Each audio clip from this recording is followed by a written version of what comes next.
बिस्मिल्लाहिर्रहमानिर्रहीम। लाखों करोड़ों दुरूदो सलाम मोहम्मद मुस्तफ़ा सल्लल्लाहु अलैहि वसल्लम और आले मोहम्मद पर। मैं हूं उमर दराज गोंदल। मैं सारी खबरें देने से पहले वुसअतुल्लाह खान साहब का एक ट्वीट आपसे शेयर करना चाहता हूं कि आज सदर आरिफ अलवी ने इनके साथ क्या किया है, और उसके बाद कुछ ऐसी चीजें आपके सामने रखूंगा, आपको अंदाजा होगा कि सदर आरिफ अलवी किस तरह से सच्चे हैं और कानूनी निकात किस तरह उनको सपोर्ट करते हैं। और ये तो काम सारे का सारा सदर आरिफ अलवी ने जाते जाते ना तो सदर का मुआवजा किया जा सकता है क्योंकि असेंबली नहीं है। आप सदर को इस रिजाइन करवाएंगे तो क्या करेंगे, जब तक अगली असेंबली नहीं आएंगी तो भी सदर रहेगा, तो ऑप्शन है नहीं। और सदर किस तरह सच्चे साबित है और इमरान खान के लिए क्या सपोर्ट है वो आपके सामने। आज वुसअतुल्लाह खान ने लिखा कि सदर मुमलिकत ने जो काम किया है ये काम कोई माहिर डेंटिस्ट ही यानी दंदान साज ही कर सकता है।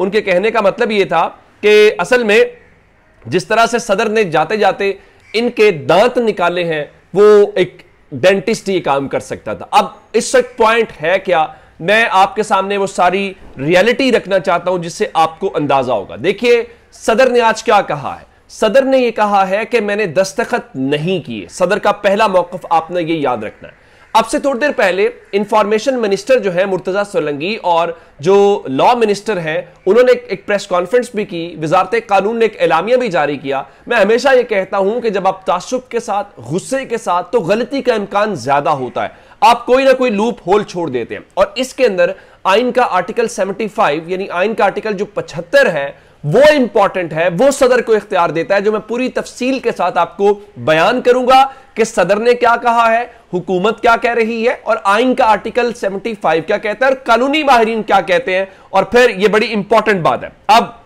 हुकूमत ये कहती है जनाब देखें कोई भूचाल नहीं आ गया, सूरत हाल बिल्कुल वाजे है, कुछ कानूनी निकात है उनकी वजाहत करनी है। अब पहली बात यह है, अब जरा सबसे पहले आपको मौकिफ याद करवाना है सदर का, जिसमें सदर कह रहे हैं कि मेरे पास आया है कानून, मैंने ऊपर उसके दस्तखत नहीं किए और मैंने अपने अमले को कहा कि आप वापस भेज दें उस टाइम के अंदर जो उसका एक मुकर्रर करदा वक्त है ताकि ये गैर मौसर हो जाए। लेकिन अमले ने कहा जी हमने भेज दिए हैं और उसके बाद जब आज सदर को मालूम हुआ तो सदर को पता चला नहीं भेजा गया। पहली बात यह है कि आखिर सदर ने दस्तखत नहीं किए और आपका कल मीडिया के जरिए खबरें चलवाई गई कि सदर ने दस्तखत कर दिए हैं। अब यह है पहला नुक्ता, सदर ने दस्तखत कर दिए तो कहां किए। पहली बात आप उसकी तस्वीर लेके आए, क्योंकि आमतौर पे सदर जब कानून साजी करते हैं आप देखते हैं कि बनता है, तस्वीर बनती है जैसे असेंबली डिसॉल्व की भी की। पहली बात यह है।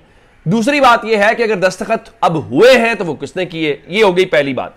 अब आते हैं इस बात के ऊपर कि वजारत कानून क्या कह रही है, और उससे पहले मैं आपको आइन का आर्टिकल 75 बताना चाहता हूं। आइन का आर्टिकल 75 ये कहता है 75 कि जब सदर को कोई बिल उनकी मंजूरी के लिए भेजा जाए तो सदर के पास जो है वो कुछ दिन होंगे और उन दिनों के अंदर सदर के पास दो ऑप्शंस हैं। पहली ऑप्शन ये है कि सदर उस बिल को मंजूर कर ले, दस्तखत करें, वो कानून बन जाएगा। दूसरा यह है कि अगर वो किसी पैसों से बजट के अलावा कोई बिल हो तो सदर उसको एक मैसेज के जरिए वापस भेज सकते हैं मजलिस शूरा को या पार्लियामेंट को। उनको कह सकते हैं पूरे का पूरा बिल जो है उसके ऊपर नजरसानी करें, तो उसकी किसी खास प्रोविजन से मुतालिक कह सकते हैं या अमेंडमेंट कहने से मुतालिक कह सकते हैं। अच्छा, अब ये होगी पहली बात। अब जब आपने उस बिल को वापस भेज दिया तो फिर उसको ज्वाइंट सेशन के अंदर भेजा जाएगा।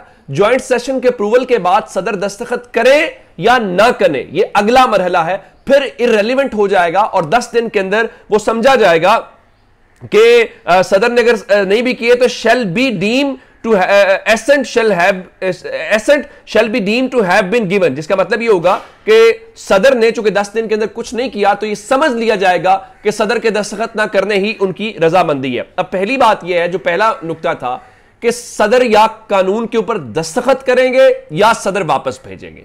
सदर कह रहे हैं कि मैंने दस्तखत नहीं किए, पहली बात। दूसरा, सदर ये कह रहे हैं कि मैंने वापस भेजने का अमले को कहा, तो सदर अपने एंड से क्लियर है। यहां तक हो गई पहली बात।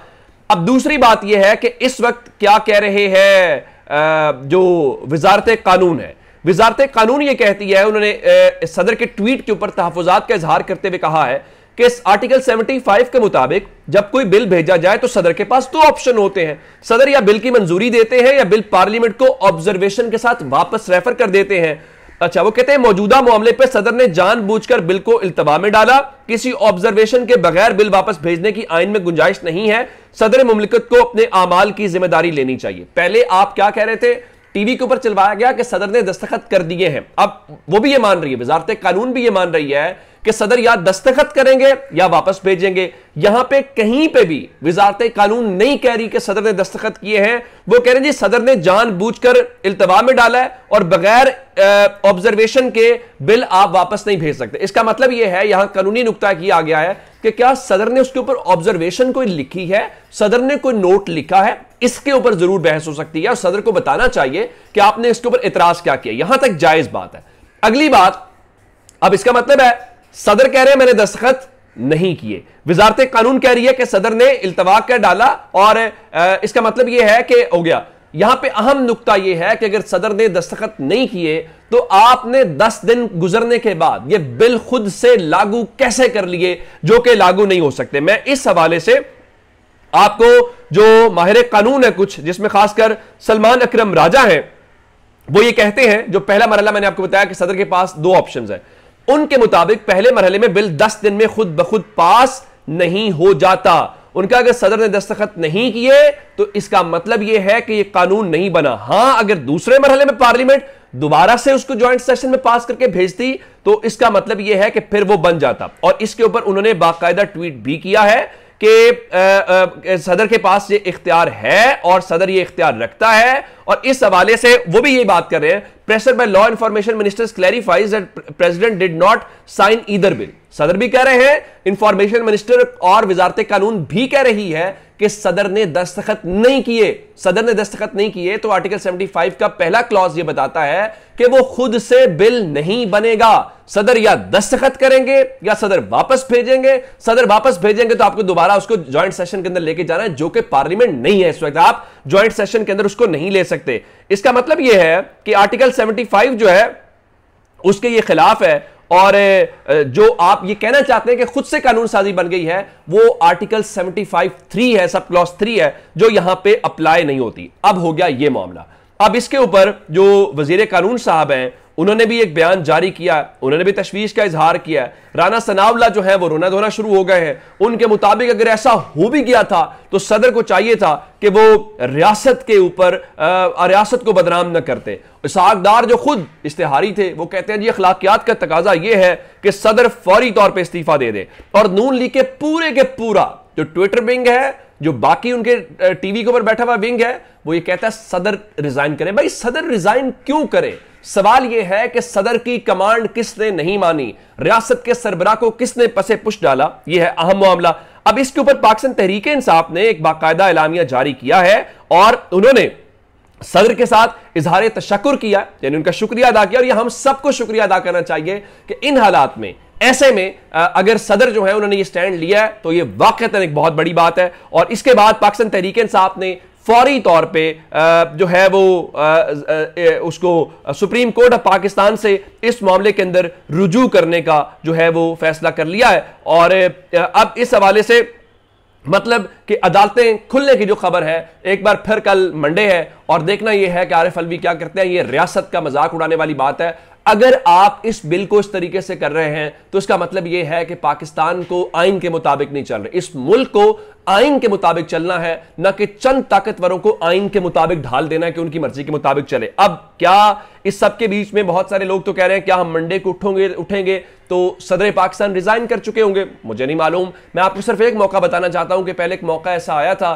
कि जो सदर आरिफ अलवी ने कहा मैं रिजाइन कर देता हूं, तो इमरान खान ने उनको सिर्फ एक पैगाम दिया था, जो चैंपियन होता है वो आखिरी बॉल तक लड़ता है, तो आपको कोई जरूरत नहीं रिजाइन करने की। अब फिर यह है कि क्या सदर आरिफ अलवी जो है फिर इमरान खान को अब सजा माफी करें और पार्डन करें और फिर खेल खत्म करें? फिर ऐसे कि ऐसी अगर आपने वो करना है तो वो मामला तो फिर इस तरीके से चलेगा। और सदर आरिफ अलवी को इस चीज का अंदाजा है। ये जो मामले हामिद मीर के मुताबिक ये जो 3-4 लोग इसके अंदर जिनके नाम आ रहे हैं, या उनके मुताबिक वो सिविलियन नहीं है और सदर ने इसके ऊपर वो अदालत से रुजू करने का भी इरादा रखते हैं। और उन्होंने कानूनी माहिरीन को इस हवाले से कंसल्ट भी किया है। और सदर को जब ये पता चला के मीडिया के अंदर ये खबरें चलवाई गई हैं, तो सदर जो है वो इस हवाले से बाकायदा अकल से परेशान थे और वो इस चीज़ के हक में नहीं थे कि ये क्या हो सकता है। अब इस्लामाबाद के अंदर बहुत कुछ ऐसा चल रहा है, ये सारी जो डेवलपमेंट्स हैं वो बहुत इंपॉर्टेंट हैं और अब वो निगरान वज़ीर इत्तलात कह रहे थे हम नहीं चाहते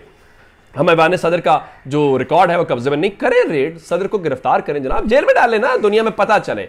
और अब ये एक पिंडोरा बॉक्स खुल गया है। मेरे ख्याल से सदर ने जो काम करना था वो कर दिया है। अब इसके बाद कोई हैसियत, कोई वक़्त नहीं रह गई। इमरान खान की आम माफ़ी का मतलब ये है कि अब साइफर वाली कहा खेल चूंकि वो कानूनी नहीं है। और एक और इंपॉर्टेंट बात है, वो जितने इख्तियारात इदारे को दिए गए थे शायद उनके ऊपर भी क्वेश्चन मार्क है। तो ये बहुत बड़ी मूव है, ये बहुत बड़ा दिन है आज। अब अगले चंद घंटों के अंदर इसका क्या होता है ये बड़ी एक अहम है, उसके ऊपर हम नजर रखें। मैं अपना बहुत सा ख्याल रखिएगा। खुदा हाफिज।